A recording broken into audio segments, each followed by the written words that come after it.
In Gangotri, when I was there for some time, I met this young monk who used to sit in a cave near Gaurikunda. And this young monk, he used to meditate. He was maybe 20, 21 years old. And I used to speak with him. So I asked him, what are you trying to do? Samadhi. Samadhi laga rahe. I'm trying to get Samadhi. So he talked about Patanjali Yoga. Then I asked him, my preference was for Vedanta. So I asked him, Vedanta kaisa lagta hai? How do you like Vedanta? Don't you like Vedanta? This path of knowledge, jnana. His answer was, yeah, it's good, but they talk a lot. They don't have any spiritual experience. Vedanta theek hai, bahut baat karte hain, anubhuti nahi hai. So that is a yogic perspective. That these fellows are just theoretically discussing something. So their perspective on Patanjali Yoga is that calmness of mind, concentration of mind. What is Patanjali trying to do? If you go to Yoga Sutras, the second sutra, Yoga Chitta Vritti Nirodha. Yoga is calming the modifications of the mind. He does not define yoga as reading Patanjali Yoga Sutra. So one young brahmachari joined in our ashram there in Sarvapriyananda. And regularly we have classes for the brahmacharis. rev.Maharaj, the Swami in charge, takes classes. So one day, the next day the class was Raja Yoga, Swami Vivekananda's Raja Yoga. So that brahmachari went very eagerly. After 1 hour the class he came out looking very disappointed. He said, oh, Raja Yoga, I thought Maharaj will teach us how to sit and meditate. He is reading the book, Swami Vivekananda's book. So yoga means meditation, Chitta Vritti Nirodha. Of course you must have to read the book, you cannot just calming the mind down. There was one cartoon, yoga teacher taking the student inside the meditation room, and there is a saying there, spoiler alert. They say nowadays, spoiler alert, nothing will happen. That means when you go into meditation room, actually nothing should happen. All happenings should stop. That means mental happenings should stop. Nothing is going to happen. That is the spoiler alert. Yoga is calming the modifications of the mind. Why? What will happen? The next sutra says, suppose you calm down the mind in deep meditation. So what will happen? You fall asleep. Often that is the occupational hazard of meditation. The third sutra says, Tada Dashtu Swarupe Avasthanam. Then the self is realized in its true nature. Drashta means the seer, witness self. Swami Vivekananda writes very nicely there, imagine a lake. Suppose your mind is like a lake. Two things have to be done, he says. The water of the lake has to be clear and the waves on the surface of the lake have to be calmed. If the water is dirty, you cannot see to the bottom of the lake. If there are waves, then again you cannot see to the bottom of the lake. But no waves, just like glass, absolutely crystal clear and calm surface, then you can see through to the bottom of the lake. Similarly, the claim is in Patanjali Yoga, if you get samadhi, the deepest possible calmness of the mind, then the Purusha, the self, the real self, which is beyond the mind, that becomes clear. Just like the bed of the lake, the ground, the bottom of the lake. The mind must be clear and calm. Otherwise what happens? Right now, for example, if a mind is not in samadhi, not in meditation, then what is happening? The fourth sutra says, Vritti Sarupya Mitaratra. At other times, whatever the modification of the mind, that we get identified with. Flash of anger in the mind, I am angry. You don't say, I am the witness of the anger in my mind. No. If you wear the witness of the anger in your mind, the anger will go down. That's an amazing thing about the mind. If you step back from the mind, all the disturbances of the mind settle down. We identify ourselves with the mind, and then it produces what is called kshobha. Kshobha means disturbance. Shuddha, disturbed mind. Step back from the mind, mind will take time, but it will calm down. Vritti sarupya mitratra. It becomes identified with the mind. Path of meditation. So, problem is restlessness of the mind. The solution is calmness of the mind. Method is meditation. And you know, in Patanjali, different meditation techniques are there. In Patanjali Yoga, you know, they will have Ashtanga Yoga, Yama, Niyama, first moral disciplines. Yama, Niyama. Then Asana, sit, not walk around. Of course, there is some walking meditation also in Buddhism. But in Patanjali Yoga, it's sitting. In Brahma Sutra also it is there. Asino sambhavat. Meditation is possible while sitting, not while moving around. And there are funny stories about it also. I'll tell you the story. Let me complete the Ashtanga Yoga. So, asana. Then next, they discovered that secret. Our mind is connected with our breathing. Heavy breathing, dull breathing. When the mind is dull or sick or tired, one kind of breathing. When the mind is very excited, angry, excited, another kind of breathing. When the mind is calm and concentrated, another kind of breathing.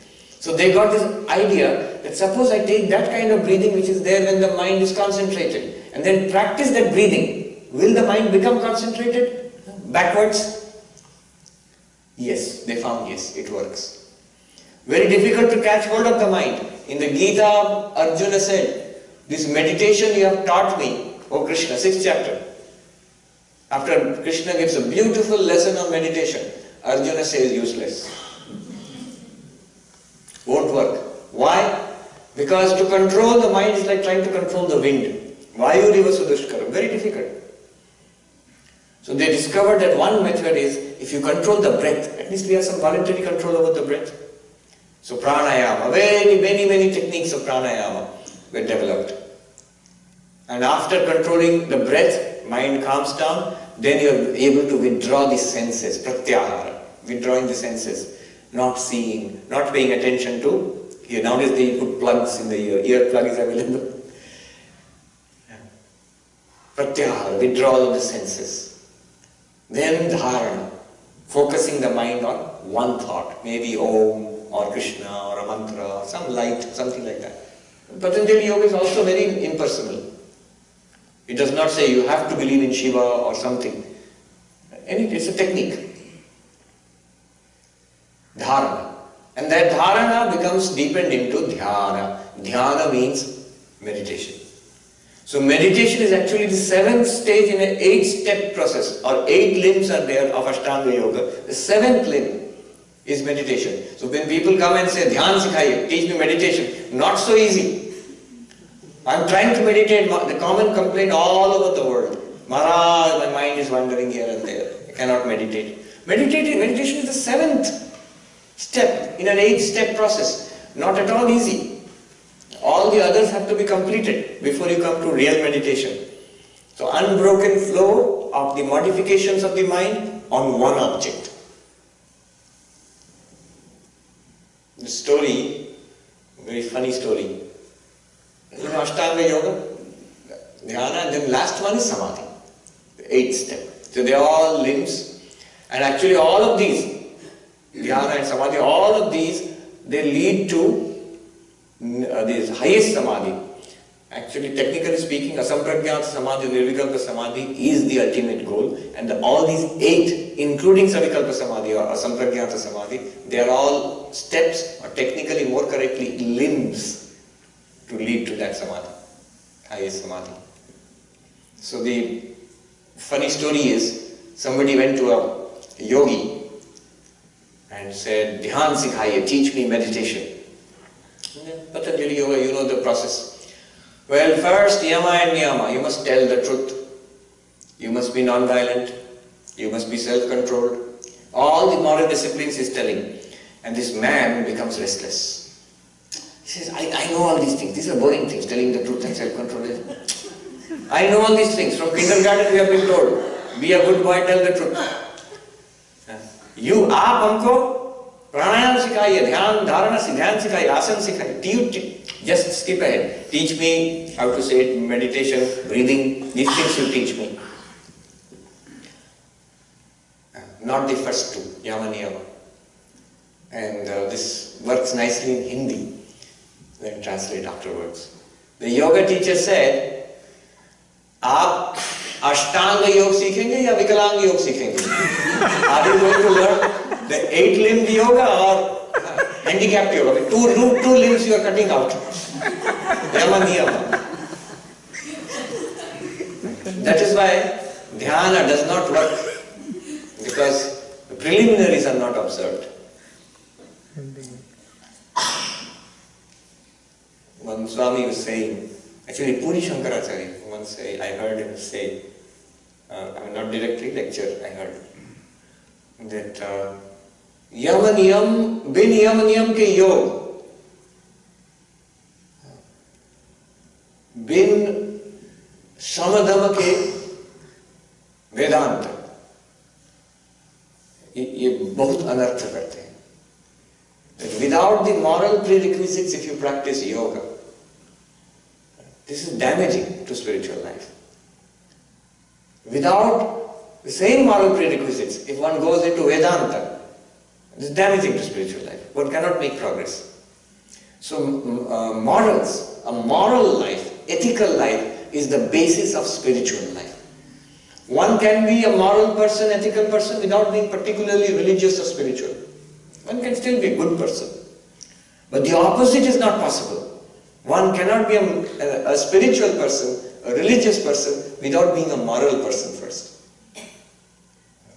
So truly spiritual seeker, truly a master, a teacher of spirituality has to be a moral person first, ethical person.